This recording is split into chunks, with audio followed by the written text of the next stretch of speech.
देखिए, इस अध्याय का दूसरा अध्याय से भागवत के दूसरा अध्याय दूसरा स्कंद छठा अध्याय 11 से 16 श्लोक को हम पढ़ेंगे। इस अध्याय का शीर्षक है पुरुष सूक्ति की पुष्टि। पुरुष सूक्त कन्फर्म्ड इंग्लिश में लिखा गया। ये है क्या पुरुष सूक्त? पुरुष सूक्त वेद में आता है, ऋग्वेद की ऋचा है और ऋचाओं में आता है, और उसमें वह भगवान विष्णु का गुणगान है। सहस्त्र शीर्षा पुरुषा सहस्त्र आक्षा सहस्त्रपात इत्यादि ऐसे करके है।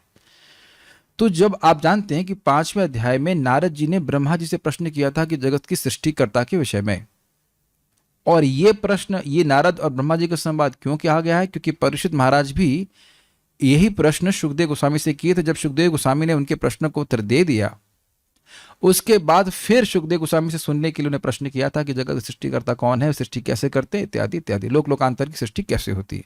तो उसी प्रश्न को उत्तर देने के लिए सुखदेव गोस्वामी जी नारद जी और ब्रह्मा जी के संवाद को उद्धृत करते हैं कि नारद जी ने भी इसी प्रकार का प्रश्न ब्रह्मा जी से किया था। समझ में आ रहा है? 5वें अध्याय में आपने पढ़ा था? हाँ, पढ़ा था हमने। अब हो ये रहा है कि ब्रह्मा जी नारद जी को के उत्तरों को पुरुष सूक्ति के श्लोकों को उद्धृत करके दे रहे हैं।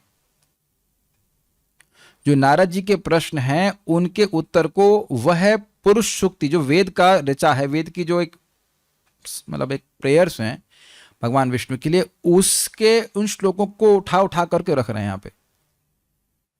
जो वेद के श्लोक हैं, मूल ज्ञान वेद से आता है, तो वेद के जो श्लोक हैं पुरुष सूक्त के, वह यहां पर विभिन्न श्लोकों में रखे जा रहे हैं। तो आज आप देखेंगे किस प्रकार से पुरुष सूक्त के श्लोकों को ब्रह्मा जी ने उद्धृत किया है। इसीलिए इस अध्याय का नाम पुरुष सूक्त की पुष्टि की गई है। पुरुष सूक्त उस प्रार्थना के श्लोकों को ब्रह्मा जी यहां फिर से उद्धृत कर रहे हैं, ये उत्तर देने के लिए कि इस जगत के नियामक, इस जगत के सृष्टा आदि सब कुछ हैं तो वो भगवान विष्णु ही हैं। अर्थात वहां पे भी जो इस पुरुष के बारे में वर्णन हुआ है वो भगवान विष्णु का ही हुआ है। अब और कोई प्रश्न मत करिए। देखिए, अब हम आगे पढ़ रहे हैं, मेरे पीछे बोलिए। अभी आप विराट पुरुष, देखिए क्या है कि मैं इस समय इसलिए प्रश्न तुरंत नहीं ले लूंगा, क्योंकि यदि आपने पहले 5वां अध्याय ध्यान से नहीं सुना है तो मेरी बात समझ में नहीं आएगी। क्या आपने सुना है 5वां अध्याय एक एक श्लोक? तो आप प्रश्न करोगे कैसे, बताओ? आप मेरी बात में क्षमा कीजिएगा, लेकिन प्रश्न तो आप तभी इस श्लोक के कर पाएंगे जो आपने पूरा पिछला सुना है। ये इज लाइक टीचिंग क्लास। और मैं जानते होता क्या है, अभी मान लीजिए कोई प्रश्न आप करेंगे जिसका संबंध इस श्लोक से नहीं है, तो लोगों की मति उधर डिस्टर्ब हो जाएगी। जो सुनने वाला है वो समझ नहीं पाएगा। मैं आपके प्रश्न को क्लास के बाद लूंगा, ठीक है? अभी जो थीम चल रही है वो आप क्या समझ रहे हैं? थीम ये है कि जितने भी लोक लोकांतर हैं, जो भगवान का विराट पुरुष है, रूप है, उसका विभूतियों का वर्णन चल रहा है। तो उसी में हम आगे सुनते हैं, मेरे पीछे बोलिए। अव्यक्त रस सिंधूनां भूतानां निधनस्य च, अव्यक्त रस सिंधूनां भूतानां निधनस्य च, उदरं विदितं पुंसो हृदयं मनसः पदम्, उदरं विदितं पुंसो हृदयं मनसः पदम्। भगवान का निराकार स्वरूप महासागरों का धाम है और उनका उदर भौतिक दृष्टि से विनष्ट जीवों का आश्रय है। उनका हृदय जीवों के सूक्ष्म भौतिक शरीरों का धाम है। बुद्धिमान लोग इसे इस प्रकार से जानते हैं। देखिए, अव्यक्त भगवान का निर्विशेष स्वरूप प्रधान का, प्रधान जानते हैं आप लोग, जहाँ पे प्रकृति के गुणों की साम्यावस्था होती, सृष्टि नहीं होती, इसे अव्यक्त कहते हैं। जो व्यक्त नहीं है, जो दिख नहीं रहा है, जो प्रकट नहीं, उसको अव्यक्त कहते हैं। समझ गए? ठीक है। ये एक रस सिंधु नाम, जल के सागरों का, स्पष्ट है, रस मतलब जल, जल के सागरों का। भूता नाम च निधनस्य, और भौतिक जगत में जन्म लेने वालों के संहार का भी। इसका मतलब क्या है? इसका मतलब है, देखिए, जीव कभी नष्ट नहीं होता है, लेकिन जीव के संहार का भी स्थान भगवान का उदर है। अर्थात जीव जितने, जब ब्रह्मा जी की परम आयु समाप्त हो जाती है तब सारे जीव भगवान में निवास करते, इसलिए कहा जा रहा है। जीवों का नष्टीकरण कभी नहीं हो सकता, जीव अविनाशी हैं। क्लियर, समझ में आ गया? नेक्स्ट, पुंसम उदरम, विराट पुरुष का उदर है। विदितम, ऐसा बुद्धिमान लोगों द्वारा ज्ञेय है। विदित मतलब होता है, जानते हैं आप, ये आपको विदित हो, आप इसको समझें, आप जाने। स्वाभाविक सी बात है कि ये बात केवल जो शास्त्र श्रवण कर रहे हैं उनको ही विदित है। दुनिया में सबको नहीं पता है कि इस जगत की सृष्टि कब हुई है और कब इसका विनाश होगा। हमको तो ऐसी हंसी आती, बड़े बड़े तथाकथित गुरु लोग हैं, घूम रहे हैं, जिनके कथाओं में लाखों लोग आते हैं और वो ऐसी बातें बोलते हैं कि सन 2060 में ऐसे करके जो है कलयुग समाप्त हो जाएगा। ये इसका कोई शास्त्र का आधार नहीं है और लाखों लोग इस प्रकार से गुमराह होते हैं। तो बुद्धिमान का मतलब जो शास्त्र को, ज्ञान को जानता है, शास्त्र को जानता है, वह व्यक्ति बता सकता है कि प्रलय के बाद सभी जीव भगवान के शरीर में निवास करते हैं। तस्य, उन विराट पुरुष का हृदय माने हृदय, मनसः पदम, जीवों के सूक्ष्म भौतिक शरीरों का धाम है। मनसः मन को कहते हैं, तो उसका मतलब है इससे हमारे जो सभी के सूक्ष्म शरीर है, यह भी आप जानते हो कि भगवान में निवास करते हैं, तो स्पष्ट है। श्रीधरी, अव्यक्त अर्थात प्रधान, प्रधान का अर्थ समझते हैं। रस, अब देखिए थोड़ा अर्थ अलग दिया है। श्रीधर स्वामी जी क्या कह रहे हैं, रस सिंधु नाम को, रस और सिंधु को अलग अलग तोड़ दे रहे हैं। तो भगवान का पेट किसका आश्रय है? अव्यक्त का, प्रधान का। रस अर्थात अन्नों के सारभूत रस विशेष। अब इसका क्या अर्थ है? अरहर की दाल और मूंग की दाल का रस अलग टेस्ट है कि नहीं, बताइए, समझ आ गया? तो जितने जितने अन्न अलग अलग हैं उनके अलग अलग टेस्ट का आश्रय भगवान का पेट है। आप लोग ने देखा होगा कि चने की दाल और अरहर की दाल ऑलमोस्ट सेम लगती है, लेकिन टेस्ट बहुत अलग है, मानते हैं आप? मटर की दाल देखिए, मटर की दाल, चने की दाल, अरहर की दाल और अन्य दलहन जितनी है वह सब अलग है। चावल का भी टेस्ट अलग होता है और उन चावलों में भी अलग अलग टेस्ट होते हैं। तो उनका आगार जो है, सारभूत रस विशेष जो है, उसका आश्रय भगवान है। समुद्र तथा, सिंधु नाम का मतलब समुद्र, तथा जीवों की मृत्यु का उद्गम स्थान। ये जीवों की मृत्यु का उद्गम स्थान समझ गए? जब प्रलय हो जाती है, जीवों को शरीर प्राप्त नहीं होता, तो कहाँ निवास करते हैं? तो भगवान निवास करते हैं। विराट पुरुष का उदर है। यह ज्ञानियों ने कहा है, मन शब्द वाच्य हम लोगों के लिंग शरीर का उद्गम स्थान विराट पुरुष का हृदय है। इसका क्या मतलब है? लिंग शरीर आप जानते हो, सूक्ष्म शरीर जो हमको स्थूल शरीर प्राप्त कराता रहता है। ये सब समझते हैं आप लोग? हमारा मन बुद्धि अहंकार से बना हुआ हमारा लिंग शरीर है और उससे हमारा स्थूल शरीर मिलता रहता है। तो इस कारण से उसका उद्गम स्थान है भगवान का विराट पुरुष का हृदय। तात्पर्य बड़ा इंटरेस्टिंग है। प्रभुपाद इस बात पे फोकस करेंगे कि ये जो जीव हैं वह मृत्यु के बाद किस स्थान की प्राप्ति करते हैं। प्रलय के बाद बात कर रहे हैं। भगवद गीता 8.17 से 18 में कहा गया है कि मनुष्यों की गणना के अनुसार ब्रह्मा का एक दिन चारों युगों के 1000 युगों के तुल्य, यानी प्रत्येक 43 लाख वर्ष, ना लाख नहीं, 1 10 100 1000 10,000 लाख,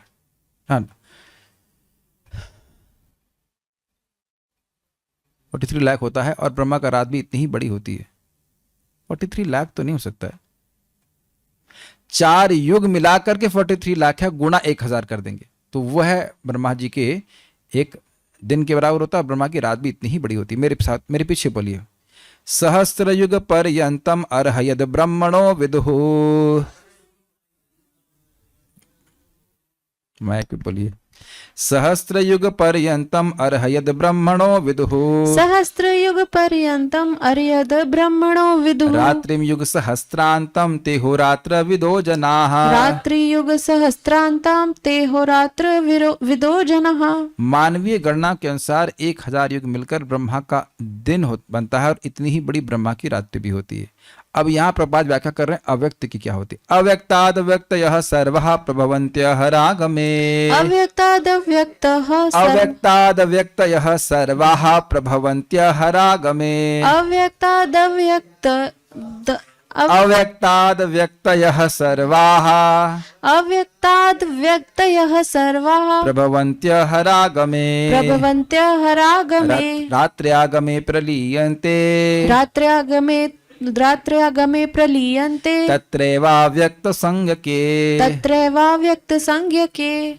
ब्रह्मा दिन के शुभारंभ में सारे जीव अव्यक्त अवस्था में अव्यक्त अवस्था से व्यक्त होते हैं, अर्थात प्रधान में गर्भित किए जाते, फिर वहां से महत्व की सृष्टि होती है, सबको शरीर प्राप्त होते हैं और फिर जब रात्रि होती है तो वे पुनः अव्यक्त में विलीन हो जाते हैं। तो अव्यक्त के बारे में, उस अव्यक्त के स्रोत भी भगवान हैं। ब्रह्मा ऐसे 100 वर्षों तक जीवित रहते हैं और तब उनकी मृत्यु हो जाती है। ब्रह्मा जो सामान्यतः भगवान के बहुत बड़े भक्त हैं, अपनी मृत्यु के बाद ही मुक्ति प्राप्त करते हैं। इस प्रकार ब्रह्मांड ब्रह्मा जी द्वारा नियंत्रित फुटबॉल जैसा गोलाकार पिंड का संहार हो जाता है और किसी लोक विशेष के या कि पूरे ब्रह्मांड के निवासी भी विनष्ट हो जाते हैं। इस श्लोक में उल्लेखित अव्यक्त शब्द का अर्थ ब्रह्मा की रात है जब आंशिक प्रलय होती है और उस विशेष ब्रह्मांड के जीव यहाँ तक कि ब्रह्मलोक, बड़े बड़े समुद्रों आदि सहित विराट पुरुष के उदर में आश्रय ग्रहण करते हैं। तो समझ में आ रहा है आपको बात? यहाँ पे जो अव्यक्त शब्द है इसका अर्थ है कि ब्रह्मा जी की रात्रि है और उसमें भी जीवों के जो स्थूल शरीर है वो नष्ट हो जाते हैं। तो उसके बाद वो नष्ट होकर कहाँ होते हैं? स्थित होते हैं विराट पुरुष में होते हैं। ये बात बोल रहे हैं। ब्रह्मा की रात बीतने पर पुनः सृष्टि होती है और भगवान के उदर में स्थित सारे जीव अपनी अपनी भूमिका निभाने के लिए छोड़ दी जाते हैं, मानो वह गहरी निद्रा से जगे हों। स्पष्ट है, सृष्टि होती है, जैसे जैसे इच्छाएं हमने पहले करी थी उसको लेकर के फिर हमको वैसे शरीर दे दी जाते हैं और फिर व्यक्ति कार्य करने लग जाता है। चूंकि जीव कभी नष्ट नहीं होते, अतएव भौतिक जगत का संहार होने पर जीवों का अस्तित्व नहीं मिटता। लेकिन जब तक मुक्ति प्राप्त नहीं होती तब तक जीव को एक शरीर त्याग कर पुनः पुनः दूसरा शरीर धारण करना होता है।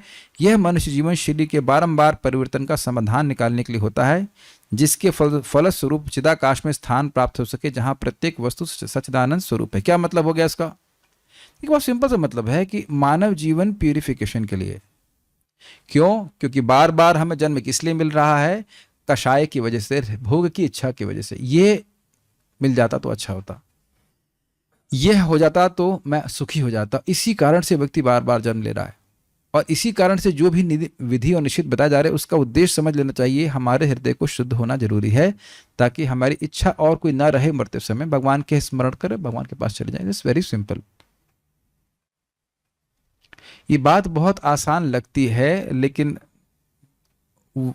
कोई भी व्यक्ति उसको उतना ही ग्रहण करेगा जितना उसका हृदय शुद्ध हुआ है। मैं समझा पा रहा हूं? मानव जीवन शुद्धिकरण के लिए है, मानव जीवन शुद्धिकरण के लिए ही है, ये उतना ही समझ पाएंगे जितना हृदय शुद्ध हुआ है। हमारे प्लान बनाने के बाद भी हम इस जगत में तभी तक रुक सकते हैं जब तक भगवान का प्लान है। मानते हैं आप बात? भगवान के प्लान के अनुसार हमारा शरीर मिल रहा है। बात बहुत सिंपल है लेकिन मैं समझ नहीं आता, मतलब मैं नोटिस कर रहा हूं कि प्रभुपाद जी के लेक्चरों को मैं सीरीज में सुन रहा हूं, प्रभुपाद बार बार इस बात को बोल रहे हैं क्योंकि मन में और माया के द्वारा ये मन में विचार आता रहता है कि हम थोड़ा बहुत इंद्रिय तृप्ति कर लेते हैं। उसमें दिक्कत क्या है? दिक्कत ये है कि उसका पेमेंट बहुत ज्यादा है। पेमेंट क्या है? अगला शरीर, चाहे उच्च लोक में चाहे नीचे में। याद आ रहा आप लोग को? अपने कर्मों के द्वारा हम गुणों का संग करते हैं। We should never forget that.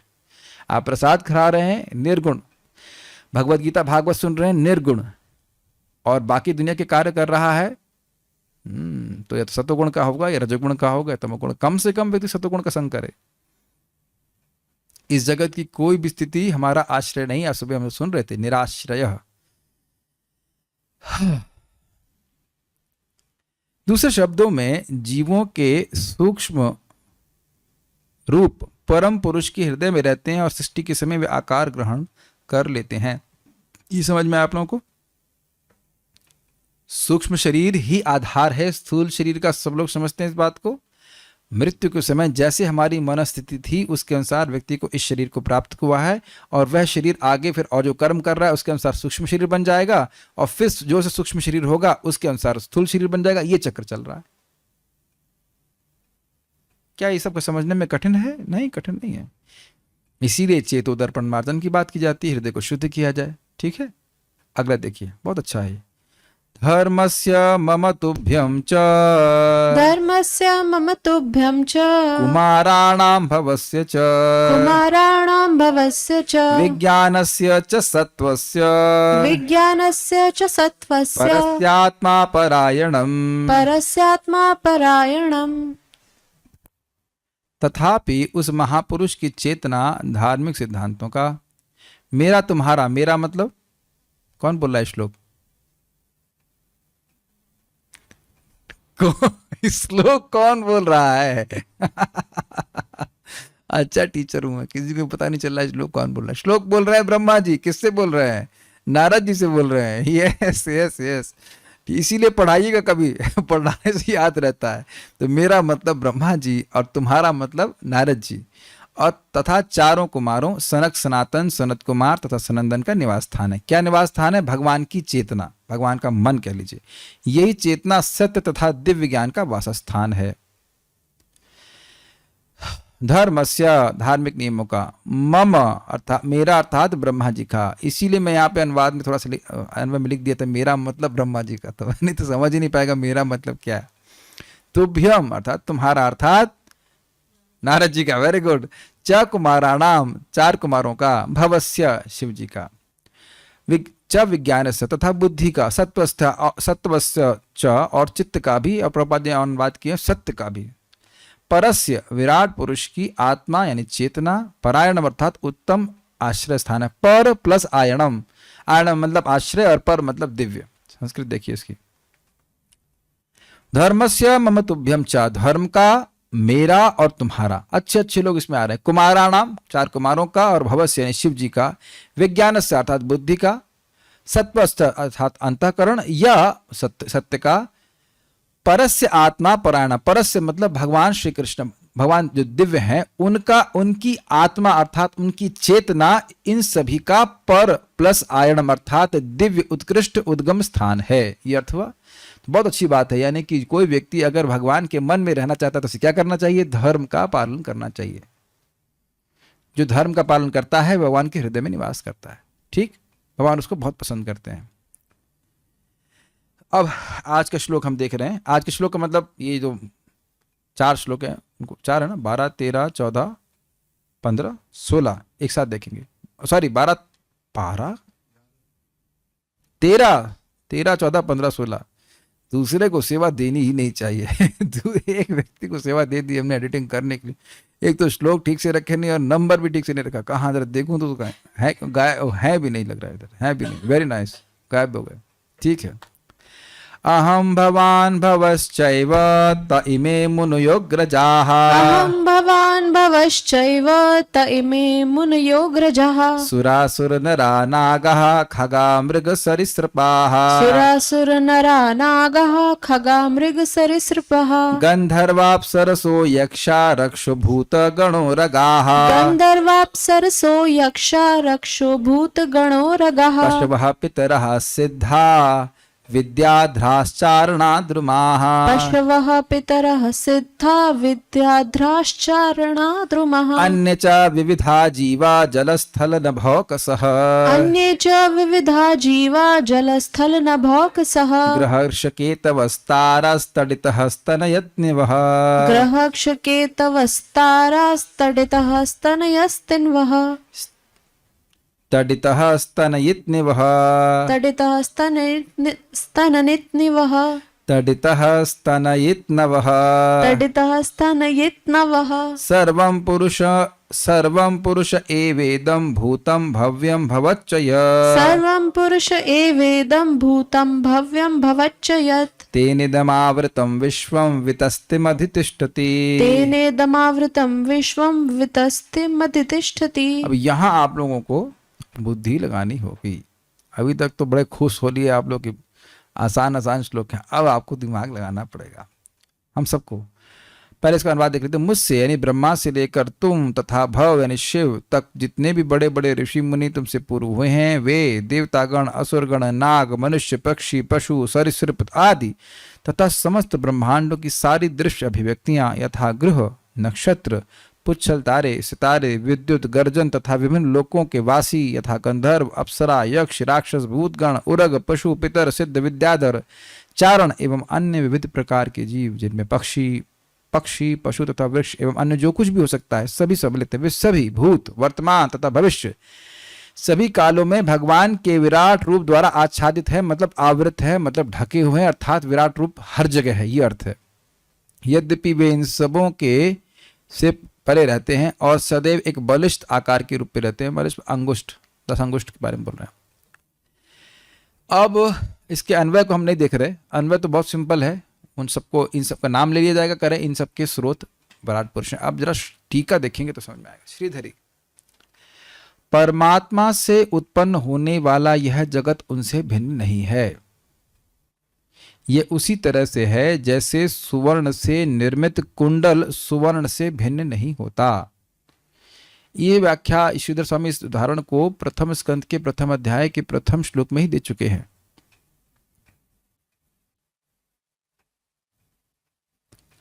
यहां पे जिस किसी ने भी सोने का कुछ आभूषण पहन रखा है तो वह सोने की खादान से भिन्न नहीं है, लेकिन गुणवत्ता की दृष्टि से, मात्रा की दृष्टि से नहीं। ये नहीं है कि अब हर व्यक्ति अपने कानों में सोने की खान लेकर के चल रहा है, ऐसा नहीं हो सकता है, वह केवल एक अंश ले रहा है। तो ये स्पष्ट है कि इस जगत का कोई भी वस्तु भगवान से भिन्न नहीं है। और इसी बात को प्रभुपाद जी समझाएंगे, इस उदाहरण को भी प्रभुपाद जी कोट करेंगे। लेकिन फिर भी हर वस्तु भगवान नहीं है, इसे अचिंत भेदाभेद तत्व कहा जाता है। वे परमेश्वर जो हैं वे सबों के नियामक हैं, सबों के प्रकाशक हैं। मतलब इस जगत में जो कुछ भी आया है उसको प्रकाशित, उसको अस्तित्व में लाने वाले भगवान हैं और नित्य हैं। यह अर्थतः ही सिद्ध हो जाता है। ये सब बातें, ये सारे श्लोक सिद्ध करते हैं कि सभी के स्रोत और प्रकाशक और उनकी अभिव्यक्ति करने वाले भगवान हैं। ये है, ये है, ये इनके मुख हैं इत्यादि। अर्थात किसी भी वस्तु की सत्ता भगवान से अलग नहीं है, ये बोल रहे हैं। इस सारे श्लोकों में यही तो सुन रहे हैं हम लोग। इस अर्थ का प्रतिपादन ब्रह्मा जी ने पुरुष सूक्त का वर्णन करके किया है। अब ये कहां कहां किया है उसको हम बताएंगे अभी। पुरुष सूक्त के सहस्त्र शीर्षा पुरुषः सहस्त्राक्षः सहस्त्रपात स भूमिम विश्वतो आवृत्यास्तिष्ठ दशांगुलम इत्यादि आधे मंत्र का तथा ब्राह्मणस्य मुखाम आसीद बाहुराजन्यकृतः उरुतदस्य यद्वैश्यः पदभ्याम शूद्रो जायत चंद्रमा मनसो जाता चक्षुः सूर्यो अजायत मुखादीन्द्र चाश्च अग्निश्च प्राणाद् वायुरजायत नाभ्या आसीदंतरिक्षम शीर्ष्णोद्यः समवर्तत पदभ्याम भूमिर्दिशः श्रोत्रः तथा लोकाम अकल्पयन इत्यादि 3 मंत्रों का अर्थ इससे पहले के अध्याय में बतलाया जा चुका है। कहाँ बतलाया गया है देखिए, पिछले अध्याय के, ये देखिए पहले समझने का प्रयास कीजिए।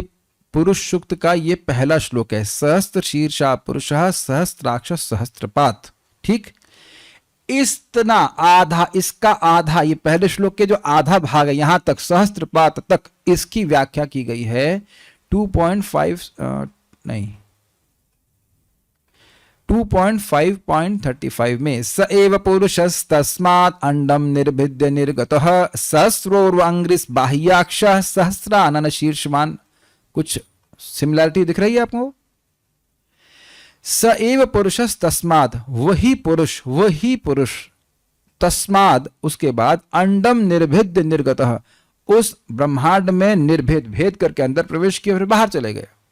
कैसे हैं वो? सहस्रोर्व अंग्री, अंग्री मतलब हजारों पैर वाले, सहस्रोर्व हजारों जांघों वाले, बाह्य अक्ष और हजारों बाहु और अक्ष यानी हजारों आंखों वाले, सहस्र आनन हजारों मुख वाले, शीर्षवान हजारों सिर वाले भगवान। अब यही बात यहां पे टीका में बताई जा रही है। सहस्त्र शीर्षा पुरुषः सहस्त्राक्षा सहस्त्रपात। वो भगवान कैसे हैं? सहस्त्र शीर्षा, सहस्त्र सिर वाले हैं, सहस्त्र आंखों वाले हैं और सहस्त्र टांगों वाले हैं। तो इसको ब्रह्मा जी ने कोट किया था 2.5.35 में पिछले अध्याय में। यह समझाने के लिए जगत के नियंता कौन है? वही भगवान महाविष्णु है, कृष्ण महाविष्णु विष्णु है भगवान, उनको उन्हीं का विस्तार विराट पुरुष के रूप में है। क्या ये बात आप लोग कैच कर पाए हैं? इसीलिए इस अध्याय का वर्णन पुरुष सूक्ति की पुष्टि के रूप में कहा जा रहा है। पुरुष सूक्ति में जो बात कही गई है वही बात ब्रह्मा जी यहां इन अपने उत्तरों में दे रहे हैं नारद जी को। क्या जूम पे भक्त लोग कुछ कैच कर पा रहे हैं इस बात को? उसके बाद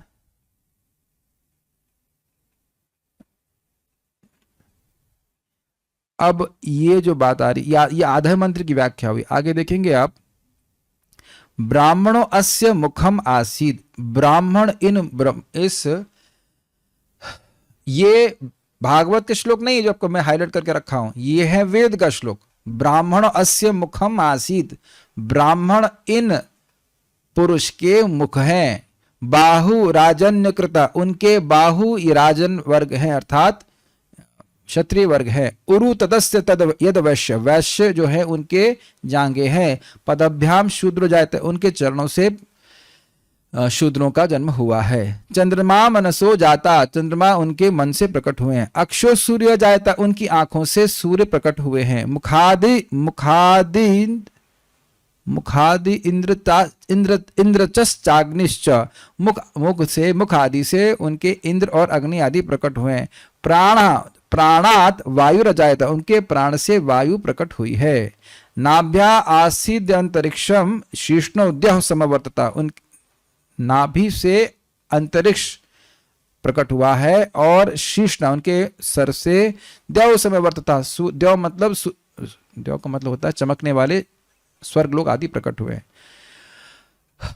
पदभ्याम भूमि, उनके चरणों से भूमि प्रकट हुई है। दिशा श्रोत्रा, उनकी श्रोत्र इंद्रिय से दिशाएं प्रकट हुई हैं। ये सब आप लोग ने सुना है 5वें अध्याय में और इधर भी सुन रहे थे। तथा लोकान अकल्पन, इस प्रकार से लोगों की कल्पना की जाती। तो अब इनको आपने कहां देखा, तो आप बताइए 2.5.37 पे। पुरुषस्य मुखम ब्रह्मण क्षत्रमे तस्बाहवः उर्वो वैश्यो भगवतः पदभ्याम शूद्रो वजायत। आ गया एकदम सिमिलर। इन पुरुष के मुख हैं ब्रह्म अर्थात ब्राह्मण।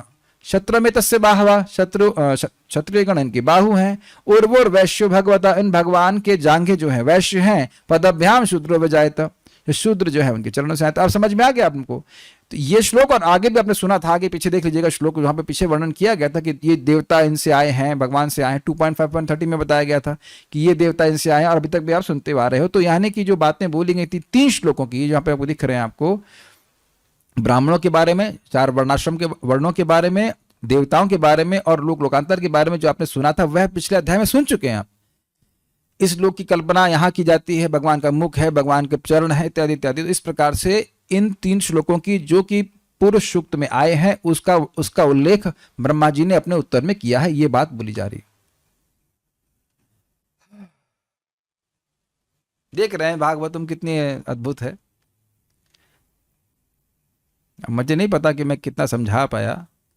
जूम के भक्तों कुछ गया दिमाग में या ऊपर से ही सब चला गया। तो बड़े शांत लग रहे, कह रहे आज तो बुरे फंस गए, आज तो बुरे फंस गए।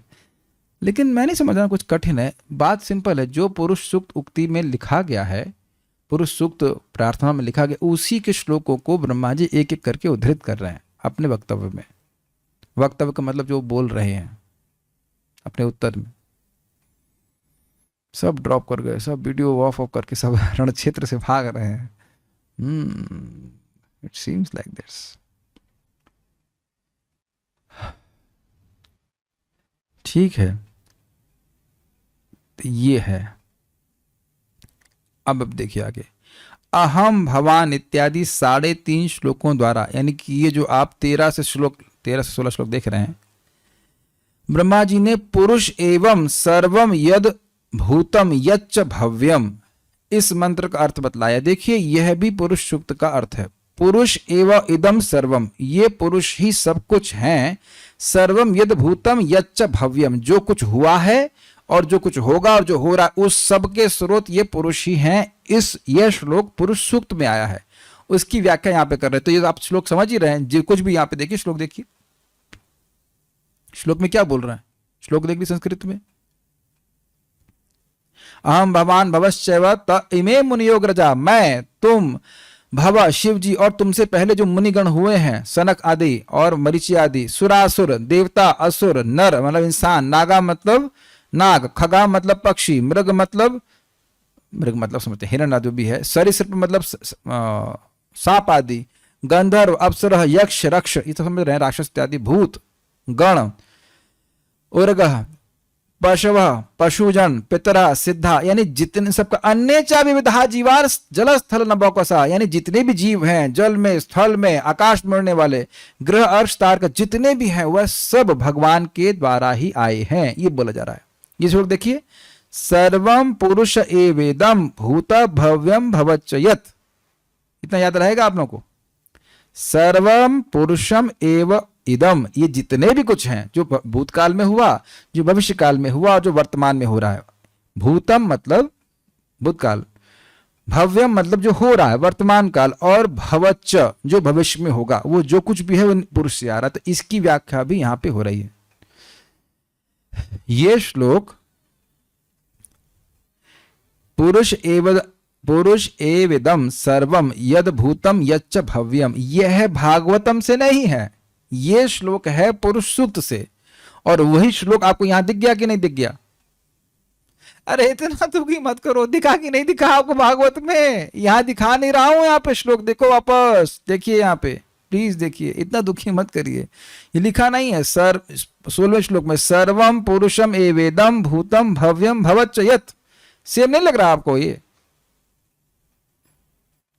कोई कहानी नहीं आ रही है तो कहानी नहीं आएगी इस श्लोक में, कोई कहानी नहीं आएगी। समझ रहे हैं डिवोटीज?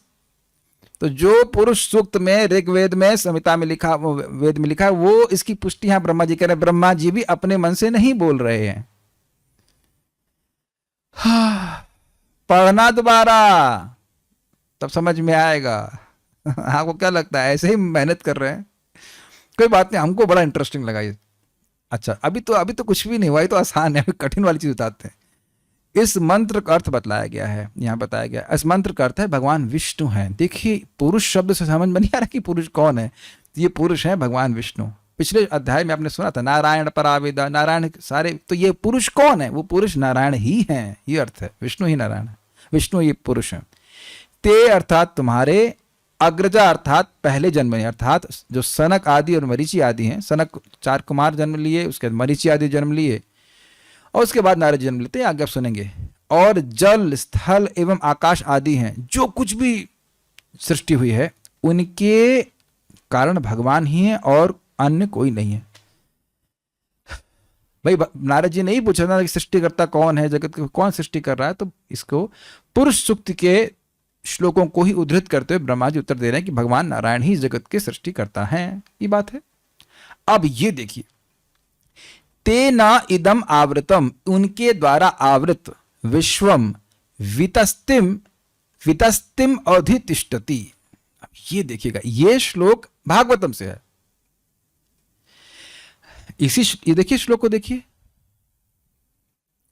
श्लोक में आप जाके देखेंगे, यहां देखिए लास्ट लाइन, तेनेदम आवृतम विश्वम वितस्तिम अधितिष्ठति। उन्हीं के द्वारा आवृत, उन्हीं विराट पुरुष के द्वारा यह विश्व आवृत है, अर्थात ढका हुआ है। वितस्तिम अधितिष्ठति, और वह वितस्तिम का प्रपादनवाद करे हैं, एक बलिष्ठ मतलब अंगूठे के परिमाण के बराबर वह विश्व से अधिक है। अधितिष्ठति का अर्थ है अधिक तिष्ठति, थोड़े और बड़े हुए हैं। अभी समझने का प्रयास कीजिए, थोड़ा कठिन आएगा, इसको देखने का प्रयास करेगा, समझाने का प्रयास करूंगा। वितस्तिम, इस पद के द्वारा श्रुत के, इसी पुरुष सूक्त के सभूमिम विश्वतो आवृत्वात्, सभूमिम विश्वतो वृत्वात् यति तिष्ठ दशांगुलम के दशांगुल पद का और अधि, इस अव्यय पद के द्वारा अति पद का अर्थ बतलाया गया है। इसका मतलब क्या है? देखिए, सब भूमि, भूमि मतलब जगत को, वह भगवान, वही भगवान परम भाई पुरुष भगवान, वह इस भूमि को आवृत कर लेते। सब भूमि विश्वतो आवृत्वात्,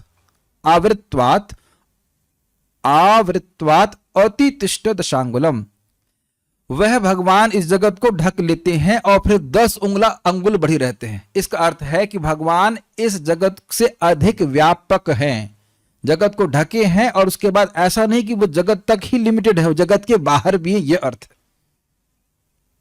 जगत में व्याप्त है लेकिन जगत के बाहर भी हैं, ये अर्थ है। और कितना बाहर है? दशांगुलम। तो दशांगुल कहना खाली एक बात बोलने के लिए, भगवान अपरिच्छिन्न है, ऐसा कोई स्थान नहीं कि भगवान ना हो। अतितिष्ठ, श्लोक थोड़ा और संस्कृत देखिए ध्यान से, सभूमि विश्वतो आवृत्व अतितिष्ठ, अत्युतिष्ठ दशांगुलम, अति प्लस तिष्ठ प्लस दशांगुलम। अति मतलब अत्यंत ज्यादा, अति मतलब होता है ना ज्यादा, तो भगवान इस जगत को ढक करके 10 अंगुल ज्यादा हैं, ये अर्थ है इस वेद के मंत्र का। तो इसी को यहां कह रहे हैं तेने दम आवृतम विश्वम, इन भगवान के द्वारा ये विश्व आवृत है। और वितस्तिम अधितिष्ठति, मतलब वितस्तिम मतलब 10 अंगुल ज्यादा हैं, और अतितिष्ठति का मतलब वही हो गया। देखिए अतितिष्ठति यहां भी था, अतितिष्ठति तिष्ठ दशांगुलम, और यहां लिखा है वितस्तिम अधितिष्ठति। तो इसको ऐसे पढ़िए, दशांगुलम अतितिष्ठति। कुछ समझ पा रहे हैं? वितस्तिम मतलब इज इक्वल्स टू दशांगुलम, दशांगुलम मतलब अधिक, थोड़ा अधिक, और अतितिष्ठति मतलब उससे अधिक है, ऐसे बैठे हुए। केवल ये नहीं समझना होगा कि भगवान का साइज 10 अंगुल के बराबर का है। बड़ा सुंदर अर्थ लिया गया है। हाँ, मुझे पता है कि ये बात कठिन आ रही है, लेकिन एक बार फिर से पढ़ेंगे तो आप लोगों को जरूर समझ में आएगा। हाँ, पढ़ने वाले हैं ना, ना, अरे ये तो भागवत पढ़ा रहा है, हम लोग कालू मालू उस्ताद गैंग के, हम कभी नहीं पढ़ेंगे दोबारा। ये क्या करना, कोई इसका एग्जाम आएगा, कैसे पेट भरेगा? Up to you, up to you. बुद्धि को भगवान में लगाना मतलब भगवान में ही निवास करना। हमको काफ़ी इंटरेस्टिंग लगा था ये बात, तो मैं आपके सामने प्रस्तुत कर रहा हूँ। मैं आप लोग का मजाक नहीं बनाता हूँ, चिकोटी काटना मेरा कर्तव्य है, कटाक्ष करना मेरा कर्तव्य है, ताकि कोई तो सुन ले, फिर से पढ़े। तो यही इन श्लोकों में थोड़ा रुचिकर लग रहा था। परमेश्वर, सॉरी कहाँ पहुंचे, परमेश्वर विराट पुरुष के वित्ता मात्र प्रपंच को अधिक व्याप्त करके रहता है। वित्ता मतलब 10 अंगुल, और प्रपंच मतलब जगत को। तो भगवान विराट पुरुष इस जगत को 10 अंगुल अधिक व्याप्त करके रहता है। यह कहने का इतना ही मात्र अभिप्राय है कि यह प्रपंच की अपेक्षा अधिक व्यापक है। अर्थात जगत में भगवान व्याप्त करते हैं, लेकिन उससे 10 अंगुल ज्यादा है, अर्थात जगत से ज्यादा बड़े हैं, यह कहने का अर्थ है। ये नहीं कि बस खाली जगत भर में ही है। जैसे एक बात सोचिए आप, ये जो प्रकाश है, इस बल्ब का प्रकाश है, इस समय कहां तक व्याप्त है? हाँ, बस समझ गए ना, इस रूम तक व्याप्त है, इसके बाहर तो नहीं है। इस रूम में पूर्ण व्याप्त है, लेकिन इसके बाहर नहीं है। तो भगवान इस जगत में भी पूर्ण व्याप्त हैं, श्लोक से मालूम चल रहा है। जो कुछ भी भगवान से आया है और इसके बाहर भी है, ये अर्थ बोल रहा है। ठीक है, ये बात बोल रहे हैं। तो अच्छा, 10 अंगुल बाहर है, नहीं, केवल 10 अंगुल बाहर नहीं है, ये तो खाली बोलने के लिए बोल रहे हैं कि इससे अधिक व्याप्त है। भगवान हर जगह है। यहां परिमाण परिभाषित नहीं है, मतलब नाप के, हाँ भाई समझ लिया ये ब्रह्मांड इतना है और 10-10 अंगुल आप नाप लीजिए, ऐसा अर्थ नहीं लेना चाहिए। क्योंकि परिमाण प्रतिपादन का कोई उपयोग नहीं है, और विराट पुरुष परिच्छिन्न है भी नहीं, अर्थात वो कटे नहीं है कि यहां है और वहां नहीं है, हर जगह भगवान है। ये तो केवल ये बताने के लिए है कि जगत को से अंदर भी है, जगत के बाहर भी भगवान व्याप्त है। अब प्रभुपाद जी का तात्पर्य आपको आसान लगेगा। भगवान अपनी आंशिक अभिव्यक्ति द्वारा परमात्मा के रूप में 9 इंच से अधिक माप के नहीं होते। ठीक है, वे अपनी योग माया से विराट रूप में विस्तार करते हैं, जिसमें चराचर जीवों की विभिन्न किस्मों के रूप में व्यक्त जैविक तथा अजैविक सारी वस्तु में आ जाती है। तो स्पष्ट समझ आ गया, सबके नाम रखे गए थे, जितने भी जीव हैं, और प्लस जल स्थल जो कुछ भी है वो सब भगवान में आता है। यद्यपि भगवान परमात्मा के रूप में 10 अंगुल में है, लेकिन सर्वव्यापी है। अतएव ब्रह्मांड की व्यक्त किस्में भगवान से भिन्न नहीं होती। जो वैरायटी विविधता इस जगत में दिख रही है वो भगवान का ही स्वरूप है। जिस प्रकार विभिन्न रूप रंग के सुनहले आभूषण स्वर्ण की मूल राशि से भिन्न नहीं होते। स्पष्ट समझ में आ गया।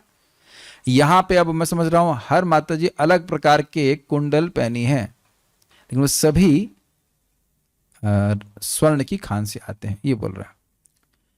दूसरे शब्दों में भगवान वह परम पुरुष हैं जो सृष्टि के भीतर प्रत्येक वस्तु पर नियंत्रण रखता है। देखिए अब श्रीधर स्वामी की टीका आ रही कि नहीं आ रही। क्यों नियंत्रण रखता है? हमको अपने आभूषणों के लिए किस पे निर्भर होना पड़ेगा? सोने की खान के ऊपर। इसी प्रकार से हमको अपनी हर वस्तु के लिए किस पे निर्भर होना पड़ता है? क्या उत्तर है? भगवान के ऊपर। तो भगवान नियंता होगा कि नहीं? जैसे देखिए उदाहरण अगर मैं दूं, यहाँ पे अब शायद ही कोई व्यक्ति राशन की दुकान से अनाज लेता है। आप में से कोई लेता है? आप नहीं लेते, मैं भी नहीं लेता। आप में से कोई लेता है? कब लिया था लास्ट टाइम? राशन की दुकान पे लास्ट टाइम कब खड़े हुए थे? याद आ रहा है कभी? मुझे अगर याद आ रहा हो तो शायद 96 की बात होगी। एक बार खड़ा पाऊंगा, मैंने कहा ये क्यों हुआ, इतना क्या मेहनत करेंगे। समझ में आ गया ना कि राशन की दुकान सप्लाई कर रही, लेकिन हमारे पास अन्य स्रोत भी हैं, इसलिए राशन की दुकान पर आश्रित नहीं है। अग्रीड? लेकिन भगवान के अलावा कोई स्रोत है ही नहीं जिस पे हम आश्रित हों। हर व्यक्ति हर प्रकार से भगवान पे ही आश्रित है, देवता भी उनसे लेकर ही हमको दे रहे हैं, इसलिए नियामक है। समझ में आ गया? ठीक है, ओके। और फिर भी हाँ, तो कितनी सुंदर बात है, अगर व्यक्ति भगवान की भक्ति करेगा तो उससे उसकी आवश्यक वस्तुएं क्यों प्राप्त नहीं हो जाएंगी जो उसके भक्ति के लिए आवश्यक है? बताइए। जो भगवान से विद्रोह कर रहा है उनको प्राप्त हो रही हैं, तो जो भगवान के अनुकूल चल रहा है उन्हें क्यों नहीं मिलेंगे? आप बताइए। चींटी का कोई यज्ञ कर रही है चींटी तो कोई यज्ञ नहीं करती, उसको भी पेट भर के मिलता है, और भक्त सोचे कि हमको नहीं मिलेगा।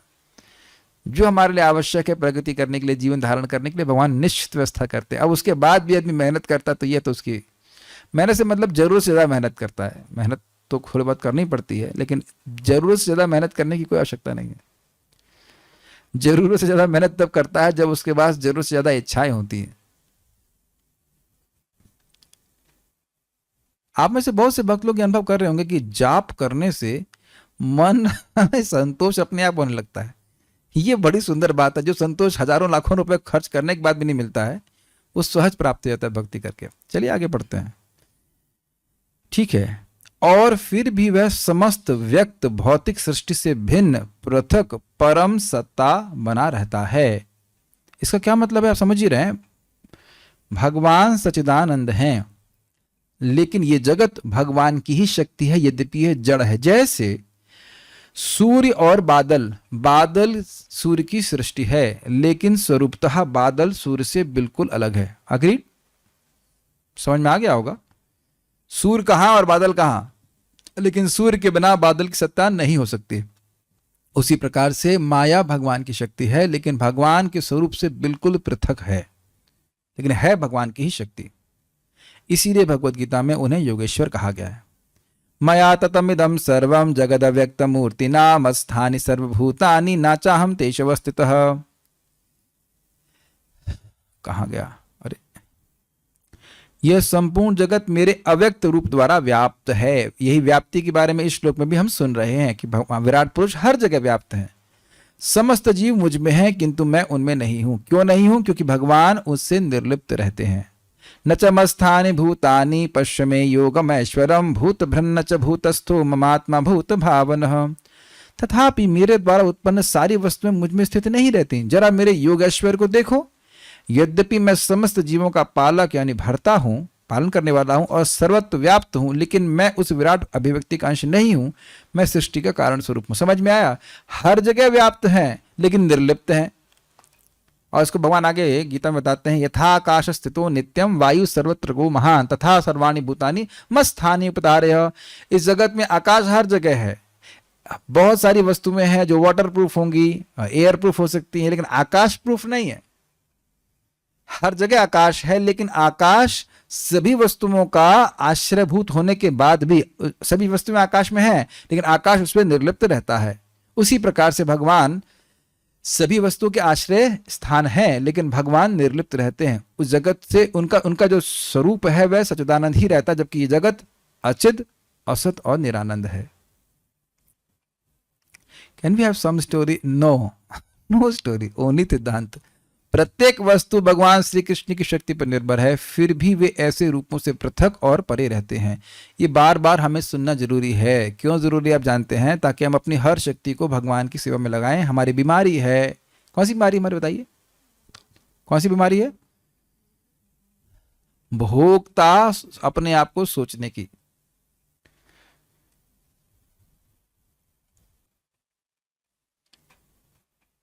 ऋग्मंत्र के वैदिक पुरुष सूक्त में भी इसकी पुष्टि हुई। अब समझ में आया कि मेहनत क्यों करवा रहा था। अब बोल देखिए, प्रभुपाद जी इसको रेफर कर रहे हैं कि नहीं? अब समझ में आ रहा है कि प्रभुपाद यहां क्यों बोल रहे हैं? वो सब ब्लैंक, सबके चेहरे ब्लैंक लग रहे हैं। नहीं समझ में आ रहा है कि क्यों बोल रहे हैं प्रभुपाद जी? अरे बाप रे, तो बहुत कठिन बात है। अरे कठिन बात की यही तो समझा रहे थे कि वैदिक मंत्र, ऋग्वेद के मंत्र जो पुरुष सूक्त हैं, उसी की बात को यहां ब्रह्मा जी कह रहे हैं। अब कौन से श्लोक की बात को कौन से कह रहे हैं वह आपके सामने रख दिया गया था, पर पढ़िएगा समझ में आएगा। एक ही साथ एकात्म तथा वैभिन्न के इस दार्शनिक सत्य का प्रतिपादन भगवान श्री चैतन्य महाप्रभु ने किया था, और यह अचिंत भेद अभेद तत्व कहलाता है। ब्रह्मा, नारद तथा अन्य सभी एक ही समय भगवान के साथ एक तथा उनसे पृथक हैं। हम सभी उनके साथ उसी तरह हैं जिस तरह सोने के आभूषण गुण में स्वर्ण राशि के समान है, लेकिन सोने का कोई भी एक आभूषण मात्रा में स्वर्ण राशि के तुल्य नहीं होता। यह स्वर्ण राशि कभी समाप्त नहीं होती, चाहे उसमें असंख्य आभूषण क्यों न बनाए जाएं, क्योंकि यह राशि पूर्णम है। यदि पूर्ण में से पूर्णम निकाल लिया जाता है तो वह भी परम पूर्णम ही बना रहता है। यह तथ्य हमारी वर्तमान अपूर्ण इंद्रिय द्वारा अचिंत्य है, इसलिए भगवान चैतन्य अपने दार्शनिक सिद्धांत को अचिंत्य कहते हैं। और जैसा कि भगवद गीता तथा भागवत में से भी पुष्टि होती है, भगवान चैतन्य का अचिंत्य भेदाभेद तत्व परम सत्य विषयक पूर्ण दर्शन है। क्या इसका अर्थ है, थोड़ा समझने का प्रयास कीजिए। देखिए, इस जगत की हर वस्तु भगवान की शक्ति है। तो शक्ति का जो वस्तु किसी अन्य वस्तु पर आश्रित रहती है, तो उस आश्रय के संबंध के कारण उसका अभेद उस वस्तु से कहा जाता है। लेकिन फिर भी सहज भेद तो है ही। जैसे बादल सूर्य पे आश्रित है, तो उस तरह से बादल सूर्य से अभिन्न है, लेकिन बादल स्वरूपतः सूर्य से बिल्कुल अलग है, इसलिए भेद भी है। सूर्य की किरणें सूर्य नहीं है, लेकिन सूर्य से अलग भी नहीं है। सागर की बूंद सागर से अलग नहीं है, उसी का अंश है, लेकिन वह सागर नहीं है। स्वर्ण आभूषण स्वर्ण की खान से अलग नहीं है। उसी प्रकार से जीवात्मा अणु भगवान है, छोटा परमाणु, लेकिन भगवान विभु भगवान है। हाँ, उनसे भिन्न भी नहीं। अब ये देखिए, हमारे संग कठिनाई क्या है कि हम अपने आप को भगवान से भिन्न देख रहे हैं।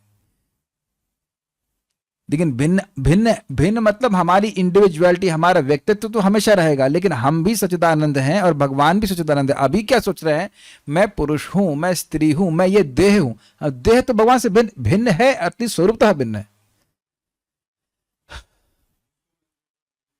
सभी लोग इसी प्रकार से सोच रहे हैं। मैं वृद्ध हूं, तो क्या कौन वृद्ध है? देह वृद्ध है, मैं तो वृद्ध नहीं हो सकता। ये बातें हैं।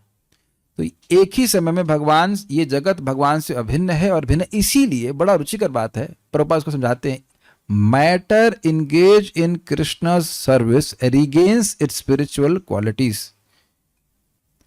Matter engage in Krishna service regains spiritual qualities. ये सीखने का प्रयास कीजिए। सब कुछ ब्रह्म है, सर्व खलु इदं ब्रह्म, सब कुछ ब्रह्म है।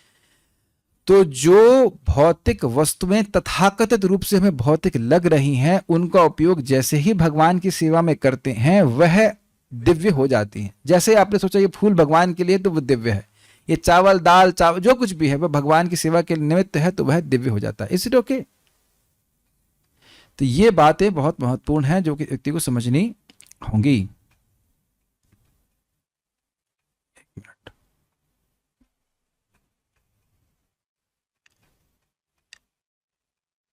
मुख्य बात समझने वाली यह है कि भगवान से असंबंधित कोई वस्तु नहीं है। अपितु अब आप देखिए, ये बात यहां अच्छे से समझ लीजिए, ताकि आपको जब चतुर श्लोकी भागवत हम पढ़ेंगे तो वहां बड़ा स्पष्ट समझ में आएगा। भगवान इस अर्थ का प्रतिपादन करते हैं कि इस जगत में कोई भी वस्तु अगर हमको भगवान से अलग दिख रही है, तो वह माया है। ऋते अर्थम यत प्रतीयता ना प्रतीयत चात्मनि तन विद्या आत्मनो माया यथा भासम यथा तमा। उसकी श्लोक की व्याख्या वहां पे हम लोग सुनेंगे, लेकिन ये बात सीखनी पड़ेगी, हर वस्तु का संबंध भगवान से है। यस, और हर वस्तु का उपयोग भगवान की सेवा के लिए हो सकता है। यस, तो ये मैं कितना माया में हूं, वो इस बात में निर्भर करता है कि मैं किस वस्तु को अपने भोग के लिए देखता हूं, उतनी मात्रा में माया में हूं।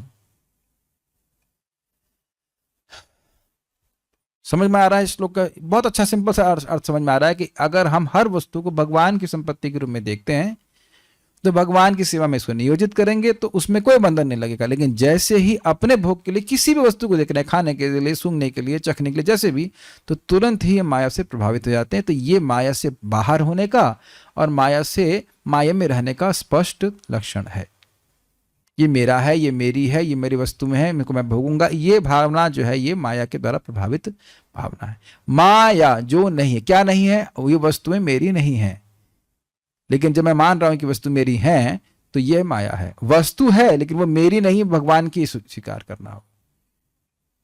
सबको समझ में आ रहा है? और दूसरी बात यहां पे क्या कह रहे हैं, जो फोकस करी गई थी, ये बात हो गई, स्वर्ण राशि की तुलना नहीं हो सकता, ये बात समझा दी गई थी। और बस और तो कुछ नहीं। हाँ, एक बात यहां बोल रहे हैं, इसको अचिंत्य क्यों कह रहे हैं? देखिए, अचिंत्य इसलिए कह रहे हैं क्योंकि अपनी अपूर्ण भौतिक इंद्रियों से इस बात को हम नहीं समझ पाते। देखिए, सिंपल सी बात है, भगवान का विग्रह भगवान से अभिन्न है। तो भगवान का विग्रह अगर भगवान से अभिन्न है, एक minute,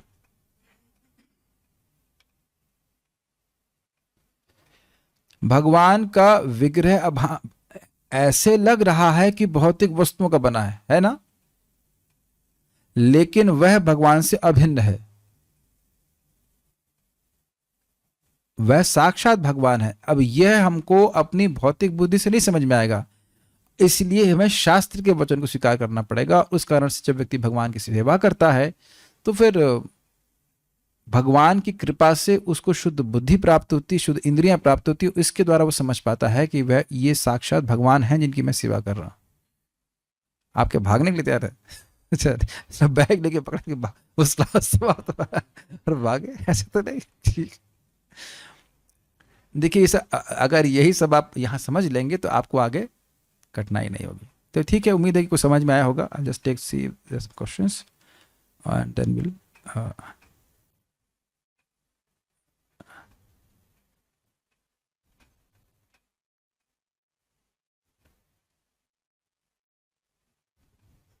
So there are no questions. We'll stop here. Srimad Bhagavatam की जय, श्रील प्रभुपाद की जय, निताई गौर प्रेमानंदे।